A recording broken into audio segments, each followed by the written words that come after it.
नमस्कार, किस्सा यूपी का देख रहे हैं आप। मैं हूं आपके साथ सबा शाहिद शेख।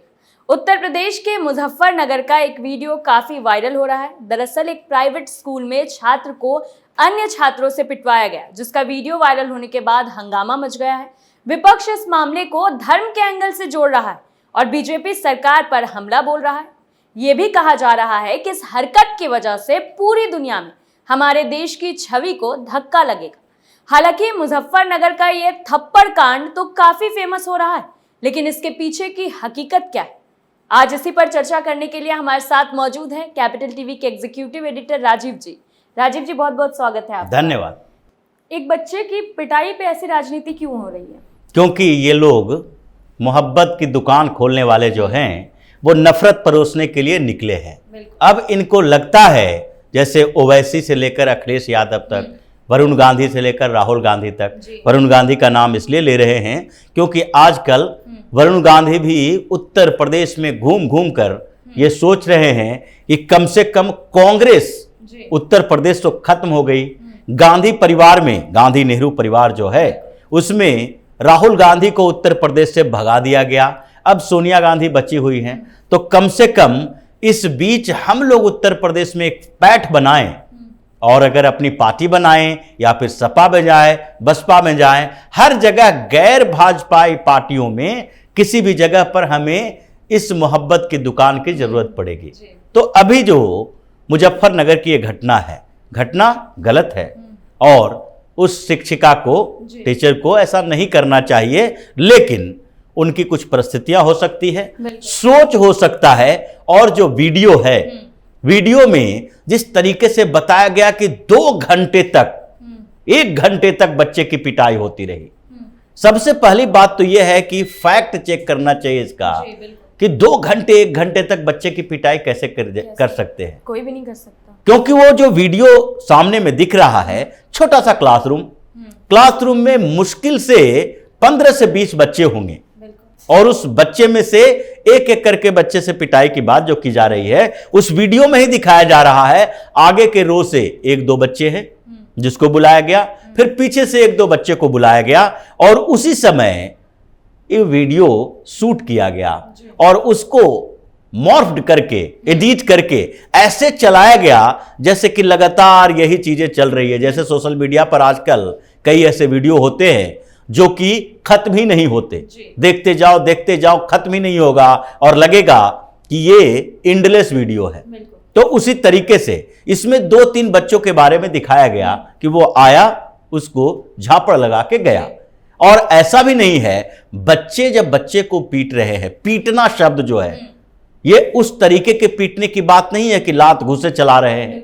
ये जो सामान्य तरीके से कभी कभी टीचर ऐसा करते हैं कि किसी बच्चे को बोलते हैं कि तुम पनिशमेंट दो। हाँ, ऐसा तो सबके साथ होता है, ताकि ऐसा हो कि उस बच्चे को के ऊपर ज्यादा असर हो। तो इसलिए सबसे पहले तो वीडियो ही गलत तरीके से बनाया गया और गलत फैक्ट को सामने रखा गया है। जैसे वो महिला टीचर ने बोला कि मेरे शारीरिक परेशानी कुछ ऐसी थी जिसके कारण भी हमको ऐसी पनिशमेंट देनी पड़ी। लेकिन 2 बातें इसमें है। पहली बात तो यह है कि अगर उसको ऐसे पनिशमेंट देने की जरूरत भी पड़ी तो उस टीचर को सबसे पहले टीचिंग के लिए जो टीचिंग का तरीका होता है, पढ़ाने का तरीका होता है, वो तरीका फिर से बताने की जरूरत है।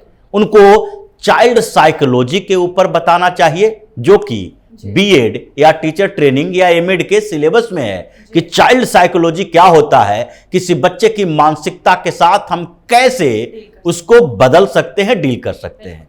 तो वो चीजें उसको बेसिक नॉलेज नहीं है, इसके लिए उसको पनिशमेंट मिलना चाहिए। एक और धारणाएं हैं जिस तरीके से हिंदुस्तान के अंदर, सिर्फ अकेले ये मुजफ्फरनगर या उत्तर प्रदेश की बात नहीं है, हर जगह पूरे हिंदुस्तान में ये जो शिक्षक का, टीचर का पेशा बनाया गया है उसमें लंबे समय तक सरकार की एक नाकामी होती है।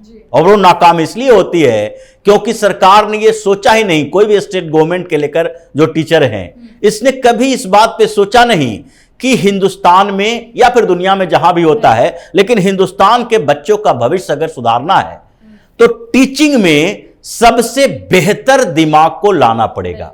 मतलब टीचर जो हो वो अपने आप में अपने आसपास के लोगों से सबसे बेहतर दिमाग हो। लेकिन यहां तो बताया जाता है सबसे बेहतर दिमाग हो तो IIT में जाओ, IIM कर लो, बिजनेस मैनेजमेंट कर लो, बहुत और बेहतर है तो IAS IPS बन जाओ। हर जगह की बात यह है कि जो प्रोसेस है टीचर बनाने का वो गलत है।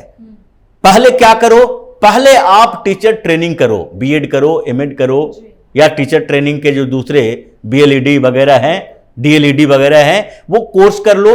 अब उन कोर्स करने वाले वही लड़के लड़कियां महिलाएं हैं जो कि और किसी जगह पर एडजस्ट नहीं हो सकते। वो चाहते हैं कि हम BEd कर लेंगे, हमारे लिए आगे एक जॉब की सिक्योरिटी होगी। अब उसी के बीच से फिर कंपटीशन करवाओ, तो जो लोग उसमें छटके आए हैं उन्हीं में से आप टीचर बना रहे हो। फिर उसके बाद जब टीचर बन गए, बाद में कोई ट्रेनिंग नहीं होगी। 50 साल तक उसी धर्रा से पहले की पीढ़ी, आज की पीढ़ी बदलाव को महसूस ही ना करो। जैसे कि एक 50 साल की टीचर जो है वो सोचती होगी कि वो 30 साल से, 25 साल से, 20 साल से जॉब कर रही है, या फिर 10-15 साल पहले कैसे पढ़ाई लिखाई का तरीका था, कैसे सिलेबस बदले हैं, लोगों को बताने के तरीके बदले हैं, नए साइंटिफिक तरीकों का इजाद हुआ है, तो ये सारी चीजों की कमी रहती है। खैर वो बातें तो अपनी जगह है, शिक्षण संस्थानों में और शिक्षकों के बीच सुधार की ये गुंजाइश है जिसके लिए सरकार कभी न कभी सोचेगी। जैसे न्यू एजुकेशन पॉलिसी में कुछ चेंजेज आ रहे हैं, लेकिन सबसे बड़ी बात है कि वहां पर उस शिक्षक ने गलती की। लेकिन वो गलती कैसे हुई? क्योंकि जो बच्चा है उसके पिता ने भी ये स्वीकार किया है कि हमने स्कूल में जाके बच्चे की शिकायत की थी और वहां पर बताया था कि इस बच्चे पर सख्ती से नजर रखिए, ये पढ़ाई लिखाई नहीं कर रहा है, कमजोर है। और उस शिक्षक को भी लगा होगा, महिला शिक्षक थी, उसको लगा होगा कि इसको सख्ती करने का एक तरीका ये भी है। वो उस तरीके की बात है, वो तरीका गलत, आधार गलत ले ली, तरीका गलत अपना ली। लेकिन दूसरी बात, अब अगर देखा जाए यही मामला मदरसा से भी आता है। मदरसे में कई ऐसे रिपोर्ट आ चुके हैं कि बच्चे को लात घूंसे से मौलाना ने पीटा। कई ऐसे मामले आ चुके हैं कि बच्चों के साथ ज्यादा ज्यादती की गई, पीट पीट कर अधमरा करने का वीडियो आया था और रिपोर्ट आया है। तो क्या उस समय ओवैसी सामने आए थे कि मदरसों पर ताला लगा दो, मदरसों में जो मौलाना है वो कैसे ऐसे बच्चे को पीट सकते हैं? वहां धार्मिक एंगल नहीं था, लेकिन कम से कम ये तो बताना चाहिए कि मदरसों में इस तरह के काम हो रहे हैं तो मदरसों पर ही बुलडोजर चला दो। आज कैसे वो वैसी कह रहे हैं कि ये धर्म का मामला है। वो जो छोटे बच्चों के बीच कहा जा रहा है कि ये लोगों के दिमाग में भारतीय जनता पार्टी जहर भर रही है बच्चों के साथ, तो ये सारे के सारे अगर हिंदू बच्चे भी हैं जो पीटने वाले हैं, तो उसी हिंदू बच्चों के साथ वो मुस्लिम बच्चा भी पढ़ रहा है। और क्या इससे पहले या इसके बाद जब भी घटना हुई है, उससे पहले उस बच्चे को उन हिंदू बच्चों से अलग किसी कोने में बिठाया जाता था? ये सारे उसके दोस्त हैं, सब साथ में पढ़ रहे हैं, आगे बढ़ रहे हैं, किसी के दिमाग में धार्मिक जहर नहीं है, जैसा कि ओवैसी का कहना है। ये कह रहा है भारतीय जनता पार्टी कहां गई, योगी की सरकार, कहां गया योगी का बुलडोजर? तो क्या इस मामले में योगी का बुलडोजर चले और उस महिला शिक्षक के घर को तोड़ दे? क्योंकि उसने कोई ऐसा अपराध नहीं किया जिसे इंटेंशनली या जानबूझकर कहा जा सकता है। वो अनजाने में, उनकी ट्रेनिंग में कमी है, उनके तरीके गलत हैं, तरीके पौराणिक हो सकते हैं, पुराने जमाने के तरीके हैं, पीटना पीटना पिटाना, ये सब पुराने तरीके हो गए हैं। उस पर ध्यान देने की जरूरत है, स्कूल एडमिनिस्ट्रेशन इस पर कार्रवाई करेगी। लेकिन जिस तरीके से बताया जा रहा है, वैसे तो लग रहा है कि इसमें धर्म के आधार पर उस बच्चे के साथ ज्यादती की गई। ऐसा तो सारे लोग कह रहे हैं, राहुल गांधी भी कह रहे हैं, अखिलेश यादव भी, स्वामी प्रसाद मौर्य तक कूद पड़े इस मुद्दे पे। बस यही बात है कि राहुल गांधी को आना पड़ा मैदान में इस बात के लिए कि वो सामने में आके कह रहे हैं कि यही किरोसिन भरा गया है, पॉइजन भरा गया है बच्चों के दिमाग में। अखिलेश यादव की पार्टी के लोग कह रहे हैं, अखिलेश यादव कर रहे हैं, स्वामी प्रसाद मौर्य कह रहे हैं। अब क्या हुआ, जब इन लोगों ने राजनीति शुरू की, ये राजनीति नहीं थी, ये मुजफ्फरनगर जैसी जगह पर, जहां पर 2012 में इतना बड़ा दंगा हुआ है, कितने लोग प्रभावित हुए, मारे गए, हिंसा लगातार चलती रही। उस मुजफ्फरनगर में अगर ओवैसी हैदराबाद से चलता हुआ वहां का माहौल खराब करे, ये राहुल गांधी कश्मीर की वादियों में सैर कर रहे हैं, अपना मौज मस्ती करे और मुजफ्फरनगर के बारे में ऐसी बात बोले कि वहां के मुसलमान भड़क जाए। दूसरी तरफ जो अखिलेश यादव के ये स्वामी प्रसाद मौर्य है, ये ऐसी बात बोल रहा है। मतलब उस मुजफ्फरनगर में जहां पर अभी दंगे की आग पूरी तरीके से बुझी नहीं है, अभी भी लोगों के दिमाग में यादें हैं, बहुत समय भी नहीं हुआ है, मात्र 11 साल हुआ है। अखिलेश यादव की सरकार थी उस समय, और ऐसे ही तरीके उस समय अखिलेश ने अपनाए थे, जिसके कारण वहां पर दंगा इतना भड़का, नहीं तो 2 दिन में ही शांत हो जाता। जैसे आजकल हर जगह हिंदू मुसलमानों के बीच पथराव हुए, कांवड़ यात्रा के दौरान कहीं भी बड़े दंगे नहीं हुए। 9 साल के बाद जो ओवैसी कह रहे हैं, ये 9 साल में और 2017 के बाद अगर उत्तर प्रदेश में देखें तो उत्तर प्रदेश में कोई बड़े दंगे नहीं हुए हैं। ये छोटी मोटी झड़पें सामान्य तरीके से होती रहती है।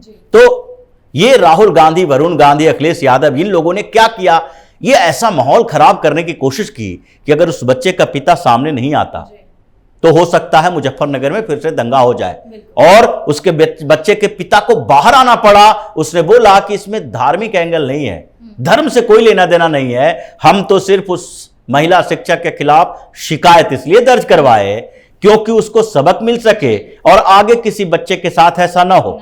लेकिन फिर भी ये लोग, अब ओवैसी की तरफ से बोला जा रहा है कि किसके दबाव में उस बच्चे के पिता ने ऐसे बातें कही कि हम माहौल खराब करना नहीं चाहते। माहौल कैसे खराब होगा? अगर ओवैसी के अनुसार ये माना जाए कि माहौल इन बातों से खराब नहीं होता है, तो माहौल खराब करने के लिए इससे बड़ा आधार तो यही होगा कि किसी मुसलमान को, किसी हिंदू को मार दिया जाए, या पहले जिस तरह से मंदिर में या मस्जिद में अलग अलग जगहों पे विरोधी चीजें फेंक दी जाती थी, मंदिर में गाय फेंक दी गई कटी हुई, या मस्जिद में सुअर फेंक दिया गया, ऐसे काम किए जाते थे ताकि दंगे फैल जाए। कांग्रेस के सरकार के समय में कई बार ऐसा देखने को मिला था। तो क्या ओवैसी इस तरह के एक्टिविटी का इंतजार कर रहे हैं? ये सब लोग, जितने इन लोगों ने इस पर गंदी राजनीति शुरू की है, ये सब का मानना है कि किसी तरीके से मुजफ्फरनगर में दंगा हो जाता।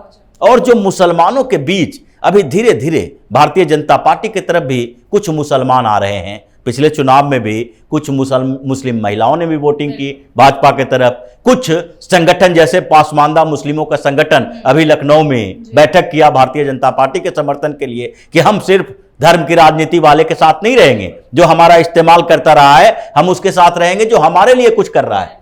तो ये जो आधार बन रहा है, उससे ये लोग इतने डरे हुए हैं कि छोटे मामले को बड़ा दंगा करवाने की कोशिश कर रहे हैं, ताकि मुसलमानों के दिमाग में भरा जाए भारतीय जनता पार्टी तुम्हारे लिए काल है, डर है। और उस डर के माहौल से अब तक जिस तरीके से संघ और भारतीय जनता पार्टी से मुसलमान नफरत करते रहे, और उसी नफरत के कारण ये सपा, बसपा, कांग्रेस, राजद, जदयू, ये सारी के सारी पार्टियों को वोट करते रहे भाजपा के खिलाफ, उसी राजनीति को फिर से शुरू करने की कोशिश कर रहे हैं।